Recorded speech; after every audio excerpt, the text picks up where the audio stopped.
புனித ரமலான் மாதத்தை அடைந்திருக்கின்ற உங்கள் அனைவருக்கும் என்னுடைய வாழ்த்துக்கள். இந்த ரமலான் மாதத்தை உலகில் உள்ள குழந்தைகள் அனைவரும் வரவேற்கின்றார்கள். அந்த குழந்தைகள் அழகிய அலங்காரங்களை கொண்டும் ஒளி விளக்குகளாலும் ரமலான் மாதத்தை வரவேற்கின்றார்கள்.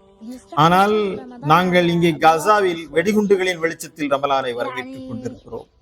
உலகம் முழுவதும் இருக்கும் குழந்தைகள் சகருக்கு தப்சடித்து எழுப்புவர்களின் சத்தத்தில் சகர் நேரத்தில் எழுந்திருப்பார்கள். தூக்கத்திலிருந்து அவர்களை எழுப்பி உணவு உண்ண அவர்களை அழைப்பார்கள். ஆனால் கசாவில் நாங்களோ திகிலூட்டும் அதிபயங்கரமான வெடிகுண்டுகள் வெடிக்கும் சத்தத்தில் எழுந்து கொள்கிறோம். உங்களுக்கு தகவலாக சொல்கிறேன், நாங்கள் கடந்த 5 மாதங்களாக நோன்பு வைத்துக் கொண்டிருக்கிறோம். கசாவில் ஏற்பட்டிருக்கின்ற உணவு பற்றாக்குறையால் நாங்கள் மிக மிக குறைந்த அளவே உணவு உண்டோம். ஆகையால் எங்களுக்கு நோன்பு என்பது பழகிவிட்டது, கடினமாக தெரியவில்லை. ஹஸ்புன் அல்லாஹ் வ நிஅமல் வக்கீல். அல்லாவே எங்களுக்கு போதுமானவன், அவன் சிறந்த பொறுப்பேற்பானாகவும் பாதுகாவலனாகவும் இருக்கிறான்.